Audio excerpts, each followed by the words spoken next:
In 2003, with the crisis of the uninsured raging and skyrocketing healthcare costs, I, as a healthcare consultant, looked around the HMO financing industry, and I was looking for initiatives.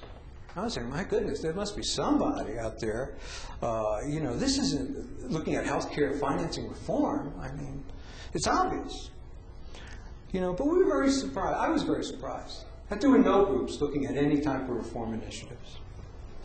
Ladies and gentlemen, this isn't a Republican or a Democrat issue. This is an American issue. This is a society question. This is an equality and fairness issue. This is a what's right and wrong question.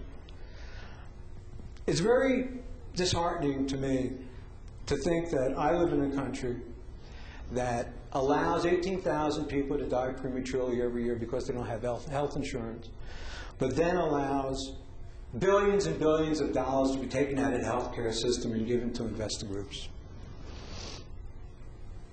What we found when we looked around the healthcare financing industry in 2003 is that what we were getting from the health insurance folks and what we were getting from the federal regulators was financial solutions for insurance problems.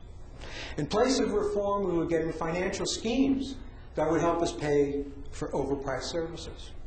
Nobody was looking at controlling the cost of the services or reducing the uninsured population. It was as if the uninsured did not exist. Federal and private insurance cost containment strategies were shifting cost of services back to the patients, back to the managed care members, and back to the health insurance policyholders. They were doing this through high deductible health plans, health reimbursements accounts, health savings accounts, consumer-driven health plans as solutions for high health care costs. I just want to make a point here. The Medicare prescription drug benefit is going to go live in 2006. And I just want you to know, as far as I'm concerned, that's the worst health care legislation we've seen in 30 years.